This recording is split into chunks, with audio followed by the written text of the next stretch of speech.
Okay, time for another Renault Clio video. My son's car, and it started misbehaving again because it's French. Right, now we start it up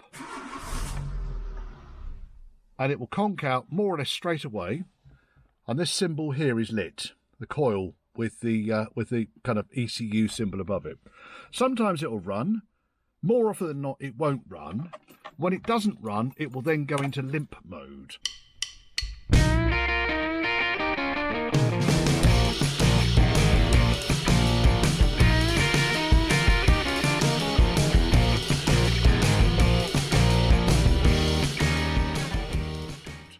And it's giving me an error. Well, it gives me a number of errors. One of them was P0225, which indicates the throttle pedal, which I did actually replace on this last year. So I'm thinking, well, that's a bit of a pain, isn't it? Anyway, there are a number of folk online in the various Renault forums, it has been pouring with rain today, on the Renault forums that have suggested, look underneath the fuse box, check the fuses and so forth. But most importantly, check underneath this black box here. Right, well, it's loose. And not only is it loose, but it's chewed through the loom. There, can you see? Fucking thing. Right, so I'm going to have to get that out now and identify if I can fix it or whether we're going to need another loom. I should be able to fix it. Fucking thing. I mean, honestly, really. It does look like the loom is actually running around the engine on this chunk here. So it's entirely possible that I can gain access to it without taking the entire inlet off. But I am advised that it's this thing here that is causing the problem. But you can see, I don't quite know how it's supposed to sit there. I'm pretty sure it shouldn't rattle around like that. It's certainly not be chewing through the cables underneath, which is what's happened. And this is what's causing the problem here. I'm guessing as it heats up and cools down. Oh, it's off. As it heats up and cools down, it's causing me a problem here. And that's where my problem is. Ground out wires. So the wires have actually lost their insulation. So I'm going to have to take this off and see if I can't fix it. And then work out how this goes back without causing problems in the future, or whether it even goes back on at all. I couldn't tell you. So we've got a number of connectors and so forth here. I don't even know what this bit is here. Someone will tell me. Most of these connectors are fairly straightforward to get apart, but I need two hands, so don't force any connector. Things like that, squeeze the connectors together, things like that. There'll be a clip on it. You can see I've also replaced the coil pack on this because it was coming up with an intermittent error on that. So there's a fair chance that all of these issues were caused by that. Okay, right, so I have pulled a couple of big connectors off the back here. These connectors are dead easy to extract. You push the button down and push the lever sideways over the top. It pivots like that. Okay, dead easy. Okay, that's that one. That can stay up there. The other connector, the one that's got all the damage on it, fucking hell. That's the edge of the metal box that has worn through all of this wiring here. Can you see that? So if you're getting spurious errors on your Renault Clio, it'll be because all the fucking wires are grounded out. Now, I'm going to have to take this thing off, working it on the bench. And I'm just trying to see how much of this loom is actually wrapped in that I can actually disconnect. There's one sensor right down here. In fact, there's two sensors down there. And then the loom seems to come round and go underneath the inlet manifold. Might have to get the airbox out of the way. Two bolts, and see if I can get this out and on the bench. Right, brief update. Disconnect the connection from the starter motor after you've disconnected the battery, of course, and then that allows you to free this chunk of loom. So there's one connector goes on there, I'm guessing that's oil pressure. There's one connector goes on there, which will be water temperature, because the thermostat's just there. And then underneath it, there's another connector, which is down here, a little bit tucked away down there. And then there's another connector over there. So I'm going to see if I can't loosen all of those off and get this thing freed up. Well, that escalated quickly. So yeah, I had to take the inlet manifold off, and the reason I have to take the inlet manifold off is the Loom includes all of the injectors, and you can't access those unless you take the inlet manifold off, nor can you access the throttle body, which is that chap there. So yeah, all a bit of a fucking yes, because that metal box there, which is actually attached to the ECU, can you believe that? ECU's located there. Yes, I don't know. There's some sort of bimetallic flap there, isn't there? Is that bimetallic flap? Couldn't tell you. I really couldn't tell you.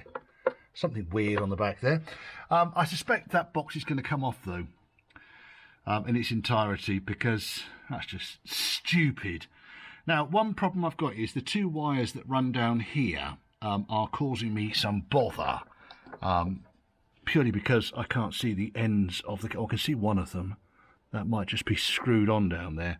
And I want to get this whole thing onto the bench, really, because I don't really want to be soldering over the top of the engine, if I can even solder it. So literally just those last two connectors now, which I'll be honest, I'm really tempted just to snip the fuckers and then splice them back together again. We're not talking CAN bus electronics here. So we really can kind of like, you know, think along those lines. So rather than stripping half the bloody engine down in order to see what's going on. Now, what's that one connected to? If I can get my hand down there. Oh, the other thing I had to do, by the way, had to undo the bolts on the air conditioning pump. There was no belt on this particular one. I don't know why. It must have broken years ago. I should replace the belt as part of this. But yes, didn't have to disconnect the air conditioning, just undo the 3 bolts that hold it onto its mounting plate and then stand it forwards away from the engine. Well, that was an hour of utter joy. Now, that broke as I was pulling it out. It is just a normal, one of these kind of squeezy terminals, that you squeeze it and pull it off. There's not really enough room under there when I was fucking around with it in order to squeeze it and do it nicely. So I managed to break the end off there. I don't think it'd be too much of a problem. I'll be able to repair that. That's the throttle position sensor, by the way. And the other one was that little suppressor, whatever that is, just held on with a 10mm nut or bolt. So now we've got the whole bloody thing off. What are we going to do with it?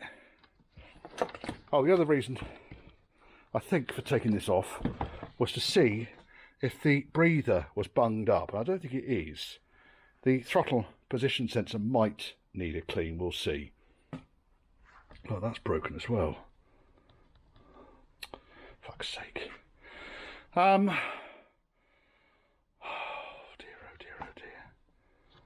Bloody thing. Right, okay, let's get this loom out now. Now that we've done this, we'll get the loom out. Right, first and foremost, let's just take some pickies of what it looks like and how everything is connected in, because I really want to get the entire loom off this thing. So again, because there's fuel in this, that's the fuel input, and I really don't fancy blowing my workshop up. No. Now these injector connectors, dead easy. Push the little clip, pull off the connector, about as easy as you can get. So they come off as a union. This one here looks like it's one push connector on the underside. I might have to go under there with a screwdriver. There we go. Right, now, oh, it's a lifty. That's why I couldn't do it. It's a lifty offy, like that. Okie doke. Then let's go the other way up now, because now I've got a whole bunch, just dropped that, didn't I? A whole bunch of cables up here, which look like they're going to want to come off. So that comes over the top there. That comes over the top there. That's trapped in there. It's not a very fucking easy loom to get out this. Pardon the expression, folks. There we are. Inlet manifold should be free. Once this rabbit comes up, there we go. Inlet manifold is now free. There's the loom. I want to give that a damn good clean. You see, it's been breathing quite heavily. But all of that appears to be okay. It's this that's worrying me. It's actually this connector here. Look at that one there. And what's happened, I think, is that it's all moulded in. Now, what have we got here? There's a clip there. Let's chop that. There's like a zip tie. There we go. Was it a zip tie? Yes, it was a zip tie. That's easy to replace then. Now, can we see enough of this such that we can make a repair, or are we up shit creek? And how many wires have we got that damaged? So certainly got one brown wire, one green wire, one white wire with a black tracer by the looks of things. But this entire loom is encased in this rubber material. And I need to get access to it, really. So we are at the point, I believe, where we're either looking for a good used unit, or we have a go at fixing this one. So I think we have a go at fixing this one, would be my observation. Now what I'm inclined to do is to cut this foam, it's like a moulded foam, along the top edge here. I've got nothing to lose. It's fucked. It's not going to be any more fucked by me doing this to it. It's quite tough.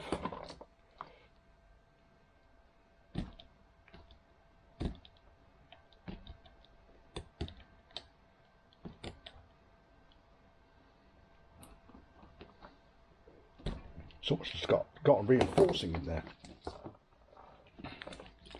because they've wrapped the tape around it. Right, there we go. That's looking like it wants to come off there, so let's chop it all the way around here.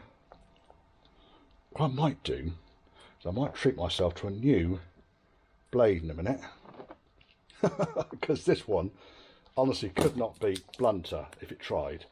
And this material is quite brittle where it's coming off. But as you can see, having peeled that back now, I've now got better access to where it is I need to insulate these wires. Now, if they're not broken, it could just be a case of getting enough of the loom visible so that I can insulate each wire in turn. Ideally, I'd like to put a shrink wrap over it, but I don't think that's going to be entirely possible here. So we can repair it, don't you worry. Anything's fixable. It's built by French people, so there's a fair chance that I'm going to have a go at fixing it. Let's just hope I don't fuck it even more.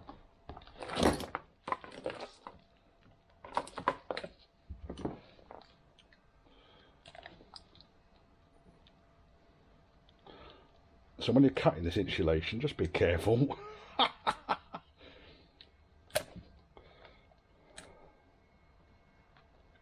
It's quite chunky stuff.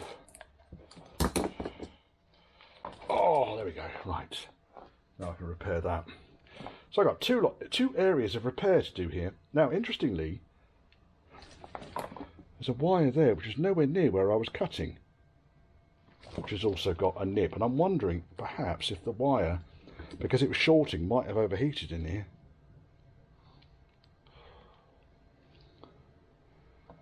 Which could then warrant replacement, I guess.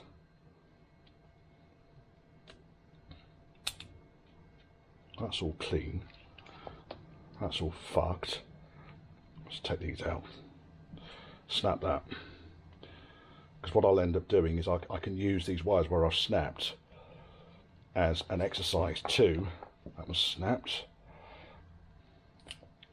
Join them back up again.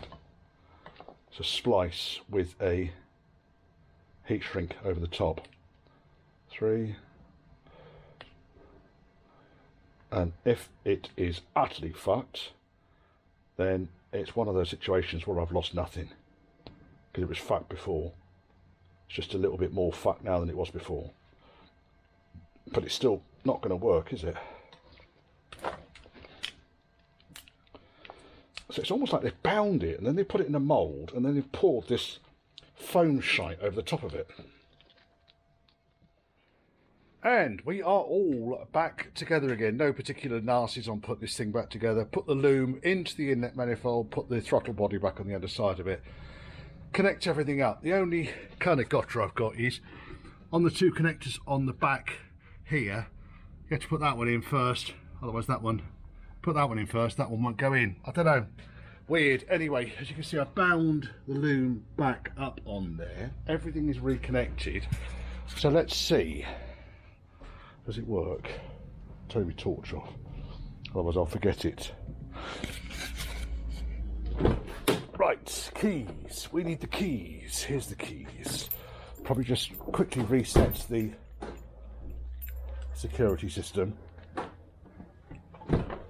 because these things do all sorts of weird things when you disconnect the batteries, because they're French. Right.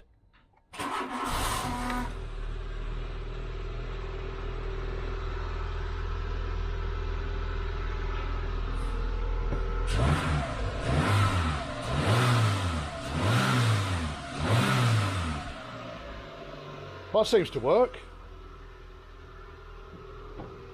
There we are. Saved myself £166 in the throttle pedal then, which wouldn't have fixed the problem. I mean, in all, that's probably taken me about 3 hours. So there you go.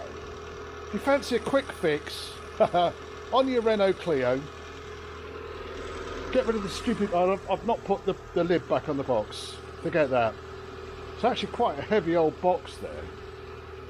And I've got no idea what it's up there for. Probably to protect one of the connectors, but then the other connector's not protected. I don't know. Right, it's time to get this out of the workshop now.